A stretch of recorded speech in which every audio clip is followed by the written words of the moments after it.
daerah yang berpotensi menjaga lingkungan kemudian berubah menjadi daerah yang berpotensi menimbulkan kerusakan lingkungan. Maka ditetapkan oleh undang-undang RT RW. Nah, ini kan sebuah daya paksa negara untuk mengatur tata letak dan tata ruang tanah.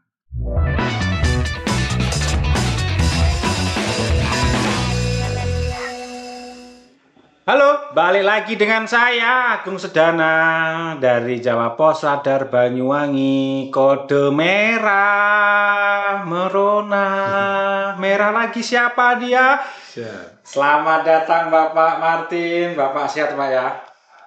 Sehat. Keluarga sehat Pak? Sehat semua.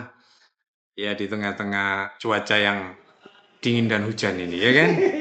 Kita tetap semangat, oke? Vitamin Pak. Vitamin ya. Tetap harus Selamat siang, selamat sore semua pemirsa Radar Banyuwangi. Alhamdulillah Pak, ini dicoba Pak. Ini kopi dari Ijen Pak, Banyuwangi. Kelihatannya ambu-ambu ini memang kopi Banyuwangi ini. Kopi Banyuwangi Pak, jauh-jauh. Apa? Robusta apa Arabica? Ini Arabica Pak. Arabica? Ya, kita pakai full wash. Dicoba dulu Pak. Mantap Pak. Mantap ya. Promosikan dong Pak. Loh, ya sampelnya dulu. Oh nanti ada Pak, nanti ada. Ini tesnya yang jadi nanti. Jadi Banyuwangi ini kan sejak zaman Belanda dulu terkenal. Dulu terkenal namanya kopi Kalibaru, kopi Glenmore. Gitu. Cuman memang kemudian gak tahu saya karena sistem industri kita kalah bersaing. Yang muncul tuh Brazilian kopi, ya kan? Kopi-kopi yang daerah itu sebetulnya nggak ada penghasilan kopi, dan itu kemudian banyak dibajak lah dengan nama Brazilian kopi, paling kopi dari Indonesia. Kita kalah brandingnya. Sekarang yang bisa membranding kopi kayu sudah berhasil dia secara internasional diakui. Mungkin itu Pak ya. Dulu kan saya pernah baca buku itu sepetak Eropa di tanah Jawa. Ya di Glenmore itu Pak. Glenmore itu bisa dilihat dari jejak sejarahnya kan. Masih ada banyak tinggalan-tinggalan banyak. Kopi, ya kakao, tebu, gula itu di Glenmore. Namanya saja sudah Glenmore. Diono basa Jawa Glenmore, enggak ada. Glenmore. Di situ ada namanya dulu tapi sudah almarhum perkebunan ini. Perkebunan Glen Nevis di Kalibaru. Eropa banget itu Pak. Ya, waktu itu ADM-nya paman saya. Makanya saya ini gitu. Daerah tersebut masih familiar kan saya. Jadi namanya PT Glen Nevis. Pakai nama asing. Tapi kemudian kalah bersaing di badan industri, hari ini HGU-nya juga banyak dikuasai orang lain dan beralih. Ya, nanti kita masuklah ke peralihan tata ruang ini tadi pengantar, teman-teman, itu pengantar. Karena tadi Pak Martin sudah sempat bahas tadi lah pengalian bla bla bla bla yang dampaknya akan hujan. Masih ingat kan yang pernah viral dulu sangat viral Pak ketika banjir bandang ya. Banjir bandang Kalibaru. Ya Kalibaru itu kan salah satu. Saya 3 hari saya nginep di sana tidur. Pendampingan masyarakat ya ngasih sedikit-sedikit lah sembako dan lain sebagainya. Pak, boleh salam Pak ya. Bangga saya Pak. Enggak, memang itu panggilan ya. Bukan golek suara ya. Cuman memang saya melihat bahwa ini banjir harusnya tidak perlu terjadi gitu. Kalau tata kelola seperti yang kita sampaikan podcast yang lalu berhasil dikelola dengan baik. Itu nanti kita masuk ke sana. Oke. Temanya kali ini tuh tata ruang ya. Jadi tata ruang dan perumahan di area Jawa Timur nanti mencakup banyak hal lah. Kita ikuti ya. Jadi Pak, kalau saya melihat itu kan gini Pak. Jadi mulai dari alih fungsi lahan, kemudian banjir karena akibat tata ruang yang buruk, perumahan tanpa drainase, kemudian fasos yang tidak diserahkan atau tidak dibangun secara layak, dan lain-lain lah Pak. Itu kan menjadi momok di kemudian hari. Yang awal-awalnya di euforiakan dalam pemberitaan atau dalam lain-lain sebagai program A, B, C, D, E, F, G. Nah, melihat kondisi saat ini, Pak. Jadi apa Pak ini peran DPRD Jatim ya, Komisi D tentunya dalam ikut campur lah penataan ruang ini Pak di Ya, Jawa Timur.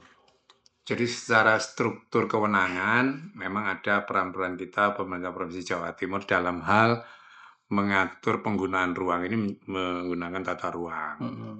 Tentu itu paralel dengan undang-undang terkait dengan tata ruang. Kemudian itu di breakdown dalam setiap daerah. Kemudian ada perda tata ruang. Kabupaten punya sendiri, provinsi punya sendiri, nasional ada nanti disetorkan nasional, maka kemudian muaranya ada di BPN. Sebagai kalau itu terjadi peralihan lahan, tentu dengan melalui sebuah proses verifikasi secara faktual, verfak dan lain sebagainya, apakah pengalihan tata ruang ini bisa disetujui atau tidak. Intinya RT RW tata ruang wilayah itu ditetapkan masing-masing daerah. Provinsi punya tata ruang, kabupaten kota punya. Itu kemudian harus bersesuaian. Nah, dalam hal pelaksanaan sebuah perizinan yang menyangkut sebuah wilayah, maka tata ruang ini menjadi rekomendasi utama yang harus dilengkapi. Contoh misalnya, banyak kan yang terjadi sekarang adanya galian tambang galian C lah katakanlah ya. Galian C itu perizinannya sebenarnya sangat rumit. Sekarang berdasarkan peraturan menteri ditarik ke pemerintah pusat. Ya kan? Misalkan kita punya lokasi nih. Kita mau mengeksplorasi galian C-nya. Bukit lah katakanlah. Tidak bisa kita serta-merta karena itu merasa bukit kita di bawah lahan kita terus dikeruk. Harus ada perizinannya. Namanya IUP. Izin usaha pertambangan kalau tidak salah ya, IUP. Itu meskipun milik kita Pak ya? Secara Iya. Harus ada izin SHM. prinsipnya. Oke. Supaya bisa dieksekusi itu galian C-nya. Nah, itu aturannya undang-undang. Bukan karena pemerintah provinsi kemudian menerapkan itu. Nah, hari ini itu ditarik di pemerintah pusat. Jadi sebelum ke sana tentu harus ada rekomteknya. Rekomendasi teknis dari pertama soal tata ruangnya ini. Oke. Apakah bukit kita itu kemudian masuk tata ruangnya peruntukannya untuk apa? Nah, itu yang bisa memberikan rekomendasi itu adalah misalkan kalau di Kabupaten Banyuwangi, maka yang mengeluarkan rekomteknya itu dari Dinas Cipta Karya, PU. Ya. Kalau di daerah mungkin Dinas PU. PU CKPP. Nah, kalau dia sudah ACC, ini boleh. Atau kemudian bahwa itu tata ruangnya ini tata ruang yang bisa dieksplorasi. Ya kan? Oh, ini nggak boleh karena di sini ada tata ruang hijau. Ya kan? Ini untuk pemukiman. Atau ini untuk peningkatan ekonomi desa, perkebunan dan pertanian. Jadi setiap izin usaha khususnya eksplorasi harus mengacu pada rekomendasi dari pemerintah kabupaten dalam hal ini dinas yang terkait untuk mengeluarkan rekomendasi terkait dengan tata ruangnya cocok enggak. Oke. Nah, ini tata ruang ini ditetapkan dalam sebuah perda. Kita dulu ya terlibat. Kita Provinsi Jawa Timur kemudian menetapkan tata ruang provinsi kita. Itu kemudian kita nggak bisa serta-merta menetapkan tata ruang kita sendiri. Takutnya benturan dengan tata ruang yang ditetapkan oleh kabupaten kota. Jadi harus bersesuaian. Maka ini kemudian menjadi sebuah biasanya kemudian terakhirnya adalah di BPN. BPN ini menjadi acuan ini dalam menerbitkan sebuah izin maupun peralihan lahan. Penjaga gawang terakhir loh ya. Iya. Kalau ada peralihan lahan ya harus mengajukan ke BPN dulu dengan alasan-alasannya. Misalnya nih, itu tadi tata ruangnya untuk pengembangan ekonomi desa. Ya. Artinya kalau di situ biasanya ada petanya, GPS-nya itu ada warna. Nah, di blok warna. kalau warna merah atau apa warnanya itu nggak boleh. Atau ada yang warnanya kuning bisa. Kalau kuning ini mungkin peruntukannya tidak cocok, tapi masih bisa dialihkan. Oke. Tentu dengan sebuah verifikasi dan lain sebagainya, turun di lapangan BPN. Oh iya, misalkan katakanlah tadi itu dikatakan itu tanah pemukiman. Padahal kita ingin mengusahakan tambangnya, galian C. Nah ternyata setelah diverifikasi, enggak ada pemukiman di situ. Masih bisa ini. Masih bisa. Tapi kalau untuk wilayah-wilayah yang merah yang tidak bisa, mungkin untuk seperti katakanlah ini bahwa ini kawasan hutan lindung. Hutan lindung. Nah, wis enggak ada tawar-menawar, enggak bisa. Baluran, Ya. Meru Betiri. Iya, Enggak ada nego ya, Pak. Iya. Mau dialihkan seperti apa? Kan Oke. begitu. Iya. Daerah konservasi ya. Kan memang kalau di lapangan Kopi ini ngombe sih, Rek. Oh, monggo Pak. Kopi jauh-jauh dibawa dari Enak asli tuh Pak. gunung apa ini? Gunung Ijen itu Pak. Ijen. Ya, itu Ijen itu masuk 3 wilayah loh ya. 3 wilayah Pak. Bondowoso, Banyuwangi, Situbondo. Tapi yang Jadi ini klaim Banyuwangi apa klaim Bondowoso ini? Banyuwangi lah Pak.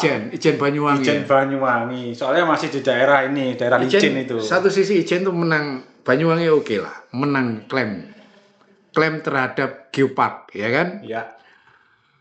Ya Bupati Bu Ibu waktu itu lebih lincah. Sehingga PBB atau dalam hal ini terkait dengan apa ya? Kalau geopark itu ngeluarin apa lembaganya ya? Bukan UNESCO ya. UNESCO ya. UNESCO. Nah, UNESCO mengeluarkan untuk Banyuwangi. Banyuwangi, Pak. Terus Bondowoso berik-berik. Ini wilayah saya lebih banyak ini geoparknya. Kok disebut Banyuwangi? Nah, itulah pola apa ya? Ya tidak mau kan memang yang terkenal geoparknya. Walaupun ada geopark Bondowoso. Kalau saya menilai gini, Pak. Situbondo memang memiliki sebagian dari Ijen, pegunungan Ijen. Cuman kan aksesnya menuju ke sana kan nggak ada, Pak. Iya. Yang punya akses itu dari Situbondo, dari Bondowoso sama Banyuwangi. Iya. Tapi lebih terkenalnya dari Banyuwangi, begitu Pak. Ini kopinya ini enak, ini pakai full wash nih Pak. Ini dikeringkan tingkat airnya itu tersisa 8-11%. Berarti ini mantap ini Pak. Mantap, kering betul ya. Cuman memang betul. Dari proses awal harus yang benar juga. Ya, betul. Terutama cherry-nya. Betul. Nah, masyarakat kita ini kan dia memetik kopinya itu main borongan. Jadi kalau satu renteng brul gini kan, ya. Ada hijau, ada kuning. Ada hijau, pukul rata. Ya kan? Yang baik itu adalah dipilih, dipetik itu yang cherry-nya, itu yang matang. Nah, kita bisa memahami lah, masyarakatnya nggak sabar. Karena di situ terkait dengan ongkos kerja. Ya kan? Cepat butuh duit iki, ya toh? Cicilan sudah menunggu, peleh terus. Sehingga nggak bisa disalahkan juga. Ya sudah, masing-masing pilihan itu ya. Ya, tapi saya bangga Pak kalau ini asal dari Banyuwangi, di brand juga produk dari Banyuwangi. Artinya nggak dijual ke tempat lain, kemudian di brand di sana dibalikkan lagi ke Banyuwangi. Ya, saya rasa kalau kopi-kopi premium itu kalau dibilang seluruh wilayah Jawa Timur ya lebih banyak ngambil di Banyuwangi. Iya kan? Itu mengambil dari perkebunan yang betul-betul red cherry. Dipetik atau dia biasa beli borongan nanti di pabriknya dipisahin. Yang kualitas di bawah red cherry dia jual mungkin bubuan atau apalah di luar. Oke. Kita balik tadi Pak. Ini kan kalau saya menilai Pak ya, isu soal tata ruang, apalagi soal lebih spesifik lagi soal alih fungsi tadi Pak. Iya. Ini isu yang paling hangat, paling tren dan nggak pernah selesai. Mengapa Pak kira-kira kok susah banget ini selesainya Pak? Jadi beginilah ya, proses RT/RW itu kan proses sepihak dari pemerintah daerah dengan Dewan DPRD dalam menetapkan perda RT/RW. Kebanyakan itu ditetapkan di atas kertas, di atas meja, tanpa sebuah penyelidikan yang faktual. Nah, ini juga terjadi pada lahan-lahan negara ya. Lahan-lahan negara itu banyak di Banyuwangi yang kemudian sudah menjadi pemukiman. Dulu asalnya kan dulu waktu zaman Belanda itu kan hanya ada 2 peta. Peta hutan dan peta desa. Oke. Ya kan? Orang Belanda itu udah canggih.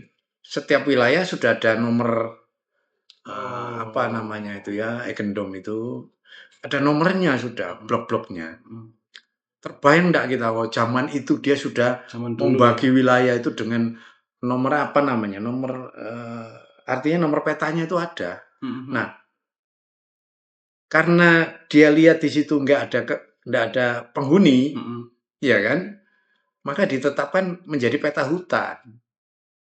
Ya kan? Oh, nggak ada manusianya yang hidup di situ, nggak ada kepenghunian. Berarti masuk peta hutan, dipetakan manusia hutan. Apa? Peta hutan. Peta hutan. Kemudian ada lingkungan kehidupan.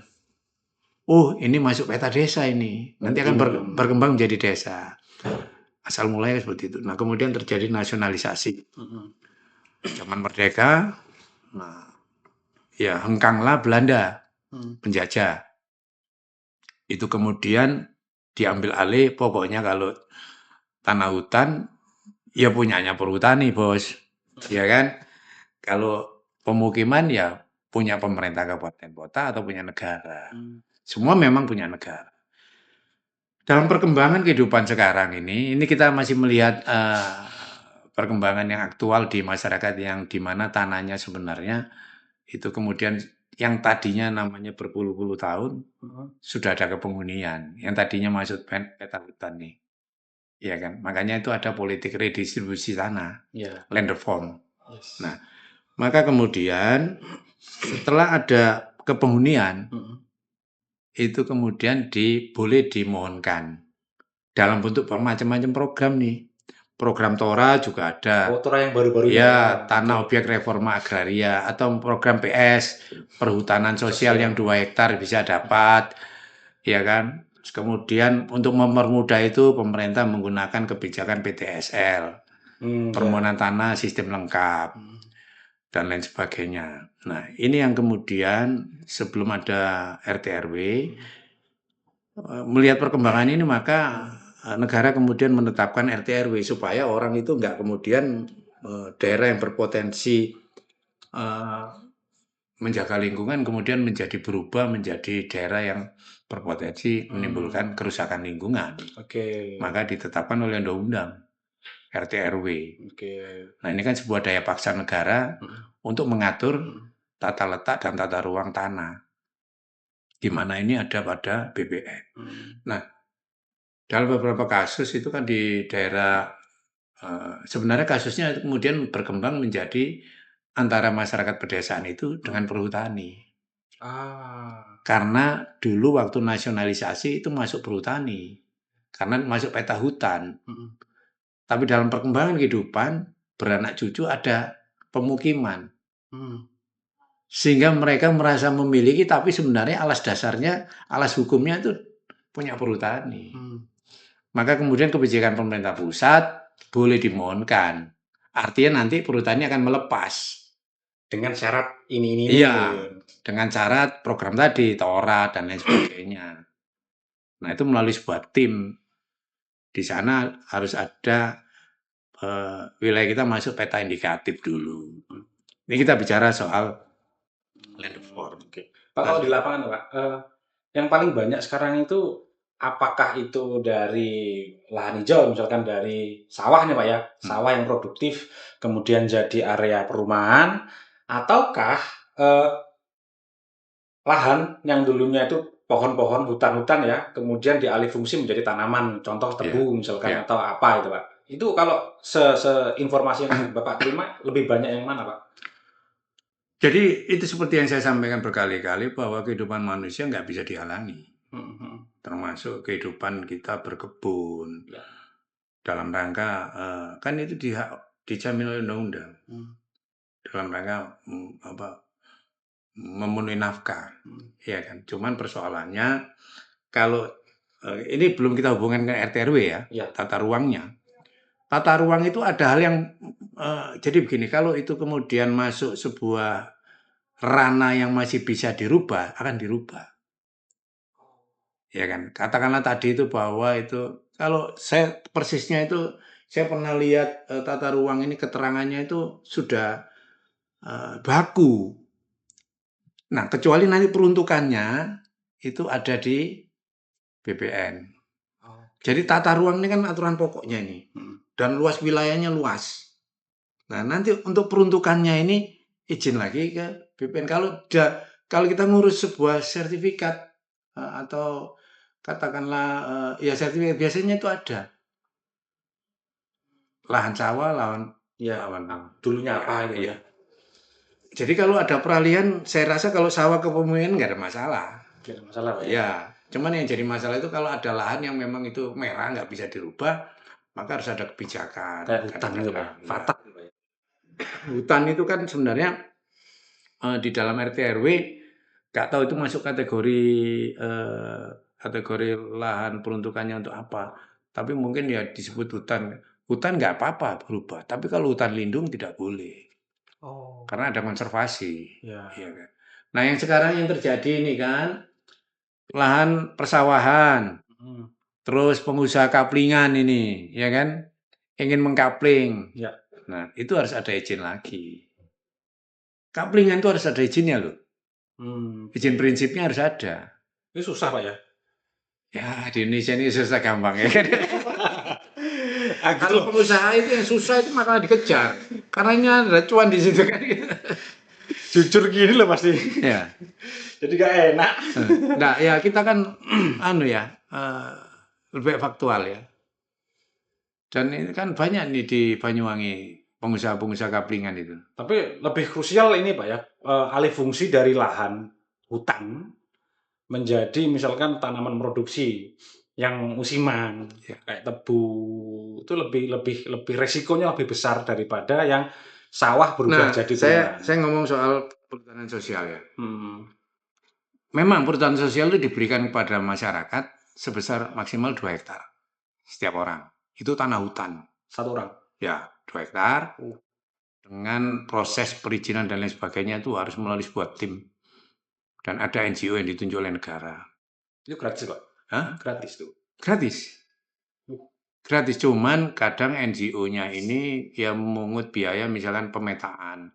Kan harus dipeta-petakan dulu. Artinya batasnya. Biaya yang sewajarnya lah. Iya, wajar. Ya, dia butuh BBM ya. Tapi secara umum gratis. Nah, kemudian nanti ada tim dari lingkungan hidup dan kehutanan. Kalau kemudian disetujui, maka itu berproses di BPN. Nah, tapi ada syaratnya. Itu masih berupa HGU, hak guna usaha untuk perkebunan. Dengan catatan tidak boleh menebang tanaman keras. Ya kan?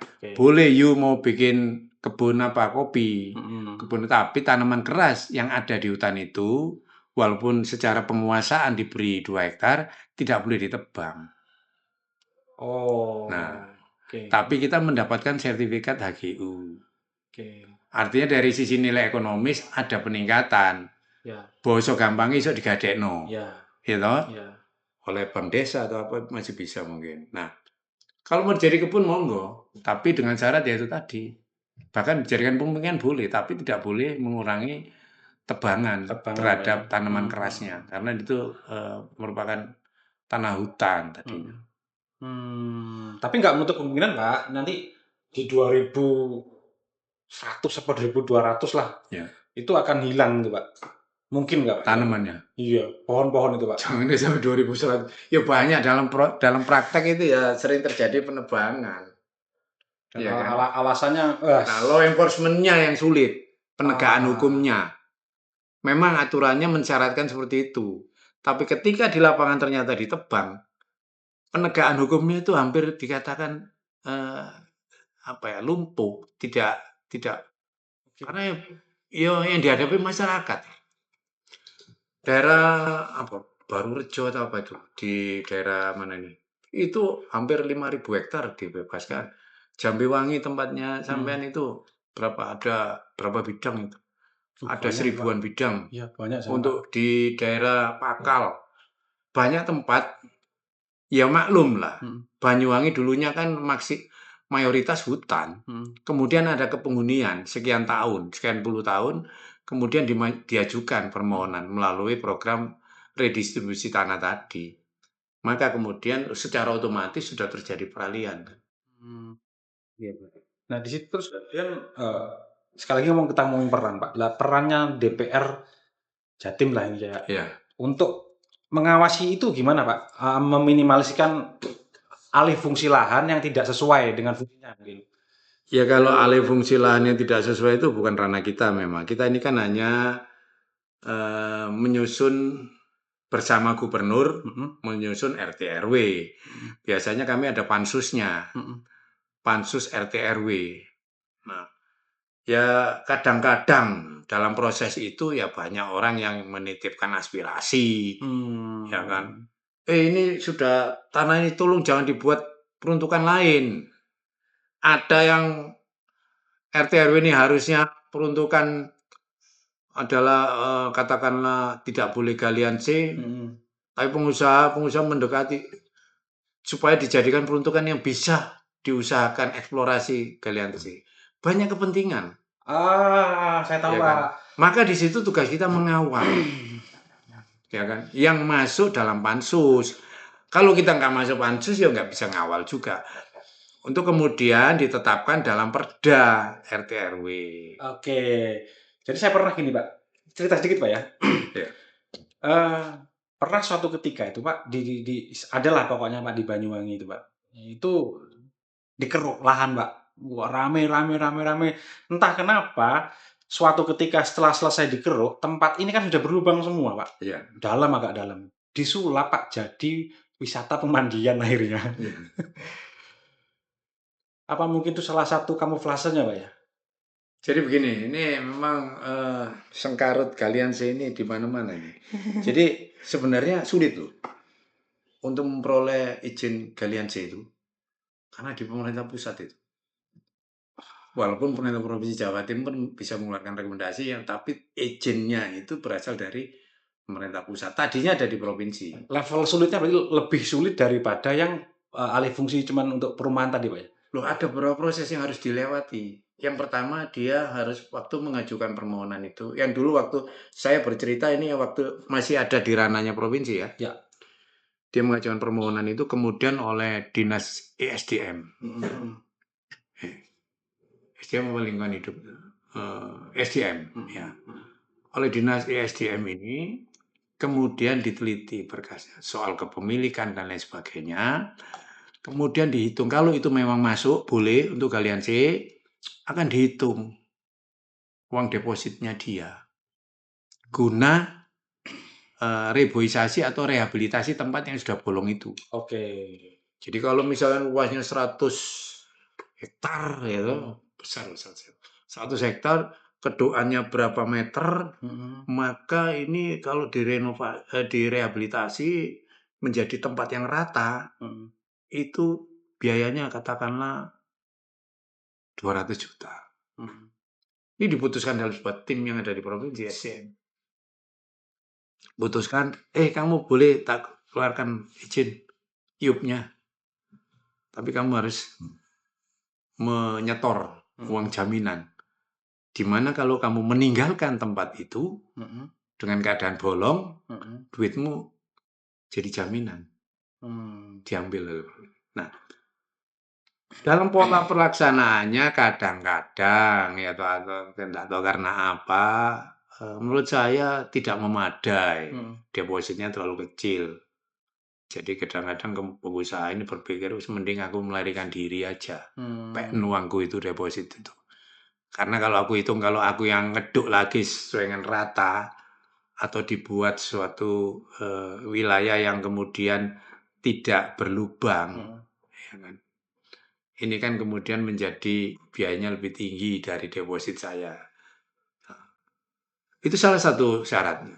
Dan banyak syarat lain, termasuk rekomendasi RT RW-nya, yang mana yang dikeluarkan oleh PU Cipta Karya kalau tidak salah. PU Cipta Karya Kabupaten mengeluarkan rekomendasi boleh apa tidak. Sesuai apa, bukan boleh atau tidak, sesuai apa tidak dengan RT RW-nya. Oke. RT RW Kabupaten. Kalau nggak sesuai ya nggak jalan izin. Tapi kalau sesuai jalan, itu makanya ya perizinan itu mahal, ya kan? Mahal banget. Iya. Sehingga kadang-kadang pengusaha yang punya wilayah cakupan galian C itu nggak terlalu besar, wis tak gali ilegal aja, paling ngemel kan gitu, Iya. iya kan? Apalagi dia hanya mencakup wilayah Banyuwangi nggak keluar, ya wis ngemeli nggak mahal, ya kan? Oke, Pak, kita balik ke ini Pak, apa namanya, soal tata ruang tadi Pak. Kita ngomongin soal standar developer Pak ya. Iya. Kita ngomongin perumahan. Nah, sebelum bangun itu kan pasti ada standar Pak yang harus dipenuhi lah sama developer. Nah, kira-kira standarnya itu apa Pak? Agar tercipta ini cita-cita tata ruang kelola yang bagus di Jawa Timur ini Iya, Pak. saya secara spesifik saya tidak memahami sesuai dengan kebijakan pemerintah kabupaten masing-masing ya kan. Ya.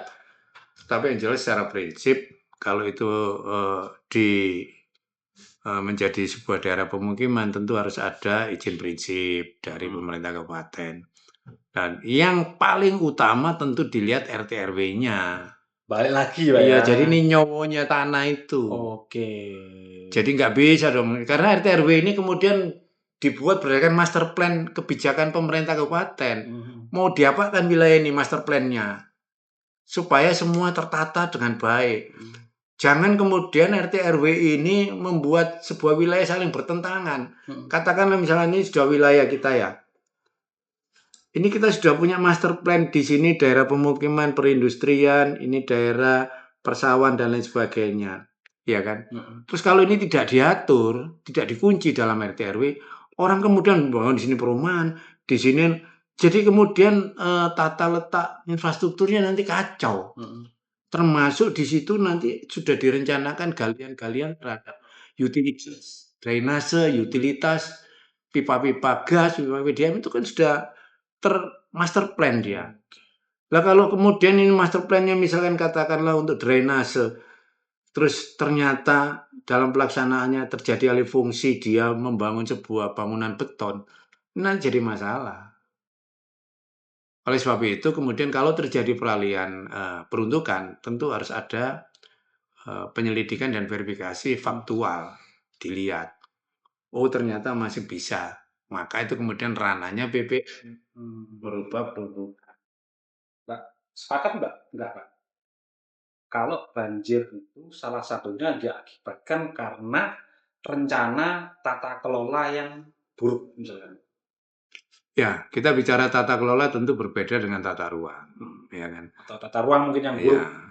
kalau tata ruang saya rasa soal buruk dan tidaknya ini itu tergantung pada master plan kebijakan dari pemerintah kabupaten. Ya. Kita nggak bisa ngomong ini buruk atau baik. Ini soal kebijakan. Mau diapakan wilayah itu, ya kan? Namun demikian, kalau secara tata kelola, kita berbicara tentang bagaimana tata kelola daerah itu bisa menjadi tidak berpotensi banjir. Itu nanti ada kaitannya dengan drainase, penampungan, dan lain sebagainya. Maka itu bicara utilitas, ya kan? Jadi kalau dalam kasus ini beberapa daerah itu saya melihatnya harusnya tidak ada banjir. Katakanlah Kalibaru, itu kan lumayan daerah tinggi, ya kan? Harusnya ini nggak ada banjir, tapi kok faktanya ada banjir. Ya itu Pak. Maka kemudian saya melihatnya ini ada yang kurang baik tata kelola air ini tidak dikelola dengan baik, aliran air ini. Contoh misalnya terjadinya penyempitan sungai akibat adanya sungai kemudian dibeton. Jadi ini sungai ya, saya lihat sendiri itu ini sungai di atasnya itu tambahan lahan rumah yang di pinggir sungai itu. Iya. Bahkan di sini ada kandang-kandangnya sapi, Ya memang Pak. kandangnya kambing. Nah itu kan akan terjadi penyumbatan, sehingga air yang ke bawah itu kemudian tersumbat di situ maka menimbulkan genangan di daerah itu. Yang kedua itu akibat cepatnya dan derasnya air dari atas, rob tadi. Serapan yang kurang tadi Pak ya. Ya, Nggak ada entah rob penampungan. itu atau bandang ya. Jadi dari atas karena peralihan lahan terjadi secara perlahan dan secara apa ya, artinya ya memang sesuai masyarakat ini butuh kebun, butuh apa. Kemudian secara jangka panjang ternyata signifikan peralihan peruntukan ini menjadi lahan-lahan tebu, ada yang lahan sayuran, padi. Nah, ini tanaman-tanaman yang daya serap airnya kecil dibanding tanaman keras tadi. Ketika ini masih jadi hutan. Sehingga air itu kemudian terjun bebas. Debit yang sangat besar itu kemudian tertampung di bawahnya menjadi tumpukan air, banjir. Sementara karena ke bawahnya tersumbat, yang mampir dhisik, ya kan? Air ini mampir dulu di sini, maka menjadi banjiran lah. Makanya kan kalau menilai suatu daerah itu kan jangan dinilai waktu dia air itu masih deras. Berapa lama genangan air di situ? Ya kan? Kalau terlalu lama genangan air di situ berarti sumbatannya ini sudah signifikan menyumbat air. Banyak daerah yang kemudian waktu debit hujannya sangat tinggi memang terlihat banjir. Tapi dalam tempo singkat dia tidak menimbulkan genangan. Maka ini yang daerah yang betul. Ada saluran airnya. Betul. Pak, kalau misalnya gini, Pak. Jadi ada sebuah perumahan misalkan itu bermasalah, baik dari tata kelola ataupun tata ruangnya, pokoknya bermasalah lah, kita sebut bermasalah, gampangnya. Itu DPR tuh punya wewenang nggak Pak untuk membatalkan izin itu Pak? Atau mendorong pencabutan izin Pak? Izin itu yang berhak membatalkan adalah lembaga atau instansi yang mengeluarkan izin itu. Tentu kita tidak berwenang Kalau mencabut merekomendasikan? izin. Kalau merekomendasikan boleh saja karena kita lihat ranahnya. Kalau itu ranah kabupaten ya nggak ada hubungannya dengan kita. Maka itu kewenangannya bupati. Dalam hal ini bupati boleh saja kita melaporkan kepada bupati. Karena ini masih wilayah Jawa Timur. Pak Bupati, Pak Bu Bupati, di sini terjadi pelanggaran. Siapapun boleh melapor, termasuk dewan. Soal kewenangan perizinan ya ada di lembaga yang mengeluarkan izin. Ya kan? Dengan macam-macam prosesnya mungkin dari peringatan 1, peringatan 2 bahkan langsung mensegel. Berarti sifatnya melaporkan atau merekomendasikan ketika sudah benar-benar ini benar-benar melanggar gitu Pak, terbukti melanggar. Boleh saja. Oke. Sejauh ini Pak, kalau di Jawa Timur Pak, para developer ini patuh nggak Pak? Jadi kalau selama ini kita jarang menyentuh developer karena ini kan sifatnya antara pemerintah kabupaten dengan developer itu sendiri ya. Kalau developer yang sudah katakanlah memang berbadan hukum dan sudah besar biasanya sih sudah ada izin-izin yang dilengkapi. Tapi terkait dengan saya nggak bilang developer ya, mungkin ada pihak-pihak yang dalam rangka mata pencariannya adalah kemudian kablingannya biasanya nggak besar, terus kemudian menerbitkan bangunan dijual. Ya selama itu memenuhi prosedur dan persyaratan, is oke, nggak ada masalah. Tapi ketika itu ada pelanggaran, ya ini kewenangannya bupati, kepala daerah setempat. Kecuali pemukiman itu kemudian mengganggu jalan provinsi. Katakanlah ada pembangunan rumah di atas jalan provinsi, kita bisa menyegel, bisa melaksanakan penegakan hukum di situ. Karena itu bisa ya. Iya, ini karena jalanku ini jalan saya, kenapa kamu bangun gitu. Nyalahi aturan itu. Ya, makanya tergantung wilayah kewenangan ya. Oke. Gini Pak, misalkan banyak perumahan ya Pak, ini banyak perumahan itu bermasalah karena akses jalannya itu sempit. Mungkin ya karena tadi perencanaannya nggak sempurna lah ya Pak ya. Jadi kira-kira solusi apa Pak yang bisa diberikan kalau sudah seperti itu? Ya kalau bicara itu perumahan swasta ya nggak ada solusi dari kita ya, tergantung perumahan swasta itu kan bisnis to bisnis ya kan, swasta. Tapi kalau kemudian itu kan gini loh, perumahan itu kan juga punya jalan umum. Ya kan? Atau punya fasilitas umum yang harusnya diserahkan kepada pemerintah kabupaten. Salah satunya harus ada RTH itu Pak ya? Ada ruang-ruang hijaunya di dalamnya. Iya, mungkin salah satu syarat ketika dia mengajukan izin prinsip perumahan tentu harus dipenuhi adanya peta atau lahan yang ada ruang hijau, ruang publik, tempat ibadah, Drainase, ya dan drainase lain-lain. itu kan sudah dipersyaratkan di awal. Oh. Nah, ketika kemudian ada jalan terlalu sempit, kalau itu tidak mengganggu masyarakat di luar perumahan itu, ya itu urusan internal. Oh. Ya toh. Tapi kalau itu kemudian menyangkut tentang bahwa harusnya jalan ini jalan yang diserahkan kepada pemerintah kabupaten. Ada wilayah-wilayah Mm-mm. yang harus diserahkan, misalkan lahan untuk publik, ya kan. Jadi kadang-kadang pengusaha nahan. Pengusaha ini pinter-pinter, Pak. Kalau dia nggak terlalu ingin dalam jangka panjang tidak ingin memiliki lahan itu, kasih noai. Karena dengan diberikan itu, maka pembiayaan perbaikan dan peliharaan jalan menjadi tanggung jawab kabupaten. Nah, kabupaten juga gitu, nggak asal terima. Kamu menerima jalan rusak nggak diterima. Jalan umum, perumahan kan bisa ada jalan besar itu. Ini masuk jalan umum, fasilitas umum. Dilihat dulu, layak enggak. Jangan kamu meninggalkan PR. Iya kan? Sama-sama punya kebijakan ini.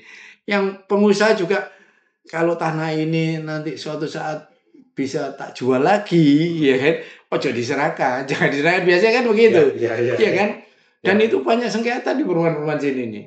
Tadinya waktu mereka beli perumahan itu bahwa ini ada tanah lapangan.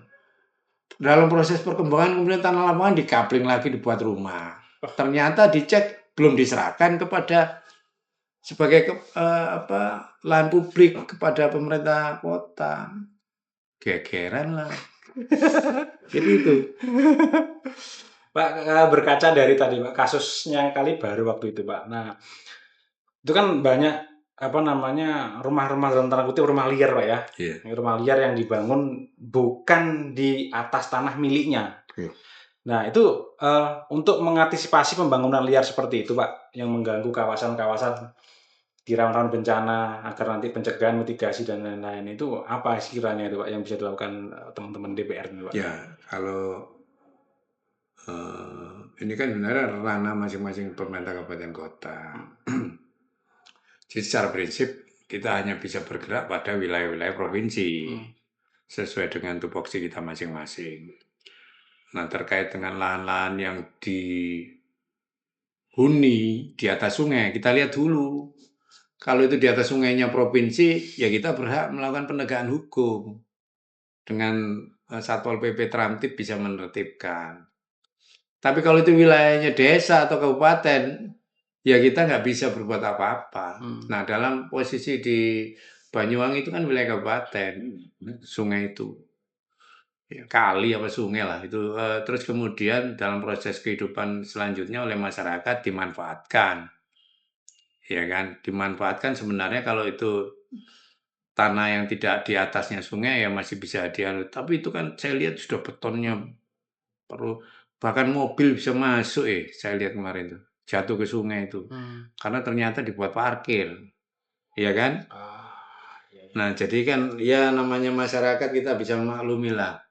Ketika kemudian rumahnya belakangnya itu sungai, wis didek aja lah, dimanfaatin.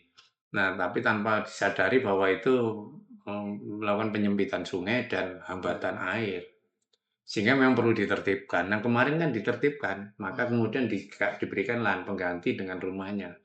Di tanahnya PTP 12 kalau tidak salah. Itu peran dari pemerintah Provinsi Jawa Timur waktu itu yang melakukan pembebasan lahan dan menyediakan rumah. Tapi tetap masyarakat masih banyak yang protes, menolak karena dengan alasan sekolahnya tambah jauh anaknya, terus tambah jauh dari tempat pekerjaannya, ya repot juga. Karena sifatnya pemerintah provinsi kan membantu, supporting terhadap daerah Kabupaten Banyuwangi. Betul. Ya repot Pak, kalau musuh masyarakat itu Pak maunya banyak. Ya nggak repot lah, cuman memang harus perlu disolutifkan lah, diselesaikan lah. Wajar kalau dia merasa jauh kan, karena itu tanah perkebunan, ya kan. Beliau ini kan ya orang politik ya. Barusan kan saya kan mencoba untuk memancing repot musuh masyarakat. Berharapnya beliau bilang ya iya masyarakat repot. Ternyata enggak bilangnya. Enggak kepancing dia. Oke, oke. Nah, iya. Pak, ini terakhir, Pak. Sekarang solusi air bersih, Pak. Nah, ini salah satu eh, syarat-syarat mau didirikan perumahan itu kan pasti harus ada ini kan Pak sumber air gitu ya Iya, Pak. Entah itu mungkin dari apa PDAM iya, yang mungkin mengairi atau mungkin kalau di desa-desa namanya HIPAM, Pak. hitam. Wah, itu waduh, biaya murah. Itu antara 6.000 sampai 20.000 per 5 kubik kalau nggak salah itu, Pak. Per bulannya. Itu cukup murah. Airnya sangat segar, tapi cakupannya nggak terlalu banyak. Iya. Nah, itu bagaimana, Pak? Iya, jadi kita pertama-tama harus melihat bahwa tata kelola air di luar PDAM, IPAM-IPAM itu tadi, aturannya ada di provinsi itu.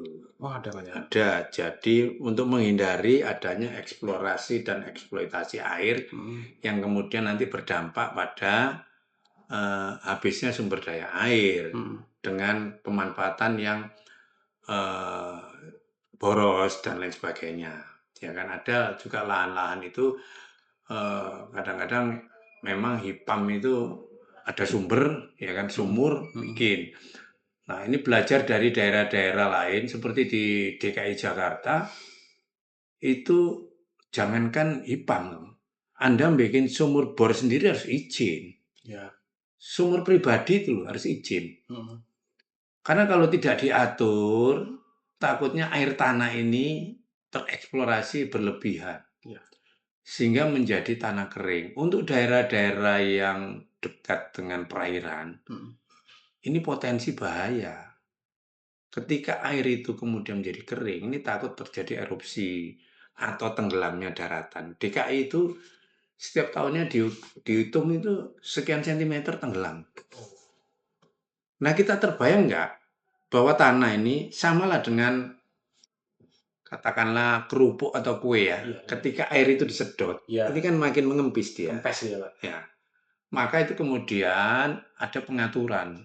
Jangankan soal sumur bor HIPAM tadi, tapi mungkin Banyuwangi belum ya, untuk khususnya provinsi. Yang harusnya memang aturannya sudah ada. Bikin sumur itu sudah ada aturannya. Tapi faktanya kan nggak gitu. Ya, karena kita memahami kebijakan masyarakat. Mm-mm. Ya kan? Untuk daerah-daerah yang sudah kritis, ditegakkan. Oh, Ya kalau dari daerah DKI apa itu kan ketat banget ya. tetap ditegakkan. Nggak ada izinnya bisa ditutup sumur kita. Sampai segitunya. Iya, dan lagi-lagi kemudian penegakan hukum law enforcement ini kemudian berhadapan dengan kebutuhan masyarakat. Iya kan? Nggak bisa juga kita main penegakan hukum dengan cara paksa. Mungkin diperingati, dikasih solusinya, mungkin sumur ini cukuplah untuk 3-4 keluarga, jangan setiap. Ya. Terus kemudian juga diatur bahwa rumah kita harus ada lubang serapan. Ya kan, untuk menghindari banjir itu di halaman-halaman itu disarankan buat lubang serapan, jangan dibeton semua. Beton semua airnya kan hanya ngalir, tidak terserap. Saya kira itu ya. Saya malah sepakat ini Pak. Yang seperti Bapak sampaikan di podcast sebelumnya soal kita bahas soal embung, Pak. Iya. Hendaknya kan kalau perumahan modern sekarang itu kan setiap rumah didesain bagaimana mereka bisa panen hujan. Iya. Jadi panen hujan kemudian ditampung untuk digunakan ketika pada waktu musim kering misalkan musim panas. Itu malah kayaknya bagus itu Pak kalau diterapkan secara masif di perumahan-perumahan modern. Iya. Kalau menurut saya di tingkat perumahan kan tingkat kebutuhan air masih sebatas untuk mandi dan cuci-cuci ya. Sekarang ini orang minum aja nggak pakai air itu. Ini masyarakat yang ya, walaupun di pedesaan juga masih ada. Masih ada. Air dimasak dari air sungai dan sebagainya. Masih banyak Pak, masih banyak. Nah, oleh sebab itu memang kalau embung ini kan karena sifatnya menampung air yang besar itu lebih kepada menurut saya sasaran utamanya adalah kepada pengairan sawah dan lebih kepada penanggulangan banjir, bukan terkait kebutuhan masyarakat pemukiman, karena tingkat kebutuhannya masih bisa tercover oleh PDAM, ya kan? Jadi ya lebih kepada itu tata kelola pengairan sawah demi menghindari air melimpah yang berpotensi menjadi banjir. Saya kira itu. Oke. Ini, aduh, kita berapa kali ngobrol Pak kayak gini Pak? Ya. Banyak kayaknya Pak ya. Nggak habis-habis ini ya. Topiknya ini Kalau soal ganti-ganti terus. kehidupan masyarakat ini, aduh, udahlah. Ya kan? Pak, ini tadi gimana Pak? Secara kesimpulan Pak, kopinya Pak. Enak. Saya tuh kan kalau ngerasain kopi harus pelan dan tidak boleh ada gula. Kalau sudah ada gula itu menipu. Jadi taste naturalnya kopi ini jadi terkaburkan oleh rasa manis. Ini untung nggak pakai gula ini. Walaupun orang bilang, oh wis pahit, dikai kopi pahit mana ya kan? Tapi untuk merasakan kepahitan kita harus masuk ke rasa pahit itu. Iya. Ternyata di balik rasa pahit itu ada kemanisan, ya kan? Rasa nikmat. Mantap. Saya suka yang pahit-pahit Pak, karena enak. Tapi jangan sering-sering deh, masuk pahit terus. Oh jangan Pak. Kita juga butuh ini Pak, apa namanya, butuh manis. Iya. Kan energi manis-manis itu. Betul. Oke. Pak, terima kasih Bapak. Ini kalau saya hitung-hitung. Saya juga terima kasih ya kan. Saya diberikan ruang dan waktu untuk menyapa pemirsa dari Radar Banyuwangi. Ya kan. Semoga memang podcast-podcast kita menambah wawasan. Nah, kemudian kita menyadari bahwa yang terutama bahwa lingkungan hidup yang asri, nyaman itu merupakan sebuah kebutuhan itu.